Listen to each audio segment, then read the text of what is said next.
Should you be playing Quake Live or Quake 3 Arena? Well, there is no answer in my opinion, and so today I'm going to explain a bunch of pros and cons for each game, and you can decide which one suits you. So let's get into it. So first, let's talk about the pros for Quake 3. So number one is that it has a proper single player. So what I mean by this is that there's a proper campaign where you have to defeat all the opponents, from crouch all the way to zero. I hope I pronounced that one correctly. And you also have an additional skirmish option where you pick any map you want to choose, and after that decide what bots you want to face against on any difficulty. Second pro for Quake 3 is that there is more mod support. You can download a bunch of mods and source ports for Quake 3. So, for the background footage, I am playing this through Spearmint, a source port for Quake 3, and I also installed the high quality Quake mod. Links for those will be in the pinned comment if you want to download those. Alright, that's about it for the pros for Quake 3. Now let's move on to Quake Live's pros. Starting with number 1, widescreen support. Now, usually Quake 3 does not come with widescreen support, at least the version on Steam does not have that. So you have to install source ports, like Spearmint that I use, or IO Quake 3 if you use that too. Whereas Quake Live comes with native widescreen support, so it's a straight plug and play. You don't need to install any additional third-party software. Now, number 2 for the Quake Live pros is it comes with workshop support. So, I did say already that Quake 3 has more mod support, but Quake Live has a built-in Steam workshop. So, like other games like Counter-Strike 2 have. And along with that, there's also more maps you can also install for Quake Live. So, meaning not just like conversion mods like Quake III Plus that I've tried before. So instead you get more map-based mods. And now the third pro, and this is a bit of a big one, rebalanced weapons. So there are different changes to all the weapons made. So to overall kind of rebalance the game and make certain weapons better, but also certain weapons worse. Though this could also end up being a con, but we'll get to that later. Alright, now let's talk about the cons for Quake 3, and there are some big ones. So the first one is there isn't active multiplayer anymore. Now, I tried looking around on different source ports. I only really looked at IO Quake 3 and Spearmint, but I didn't see active multiplayer servers for both. So, essentially, there isn't really active multiplayer for Quake 3 anymore. Whereas, compared to Quake Live, you can easily find servers with more people.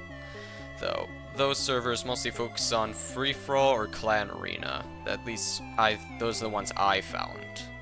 Second con for Quake 3 is limited map selection.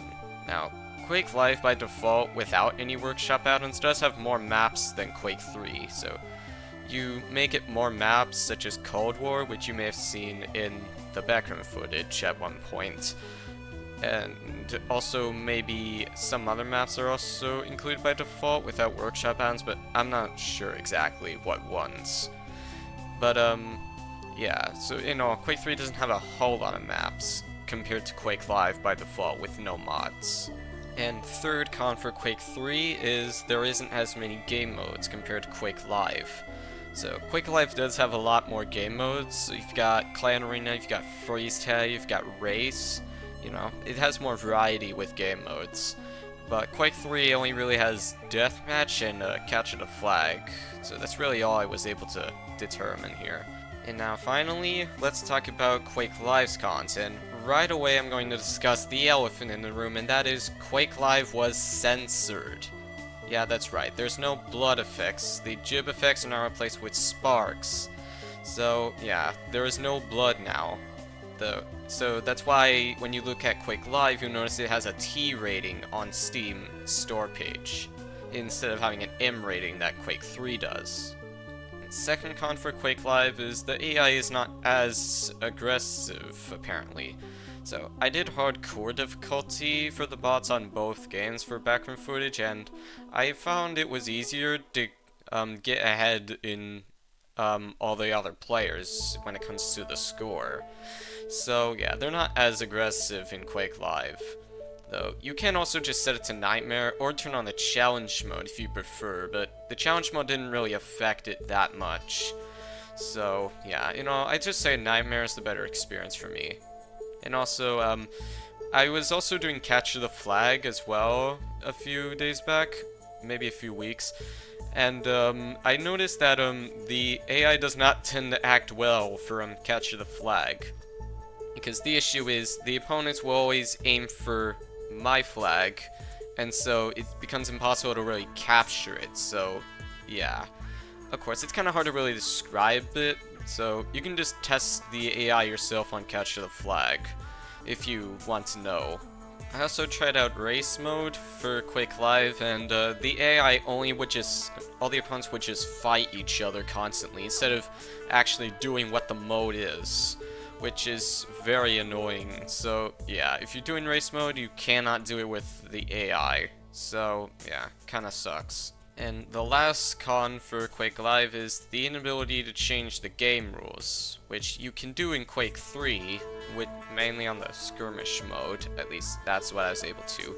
So it allows you to change the time during a match, and also the frag limits, the amount of kills you have to get to win. But Quake Live doesn't seem to actually do this, as far as I know. But maybe you could do this in console, but you can't seem to do it when you're creating a server, so it doesn't really work like that. A bit of a bonus con, even though this is also pro, is the rebalanced weapons I was also talking about. So, while the rebalanced weapons is also a bit of a pro, it also can have its negatives, so meaning all the weapons also will do less damage. So, Railgun, for example, will only do 80 damage instead of 100 damage. And also, they also have limited ammo. So, meaning, Railgun, for example, will only hold 25 shots in Quake Live, whereas in Quake 3, you could hold nearly infinite amount of slugs. So, yeah, you can kind of see where I'm going with that. Okay, so now that we've covered all the pros and cons for both games, now we have to make the question, which game should you be playing? Now, it doesn't really matter which one you play, there's no objective option for everybody.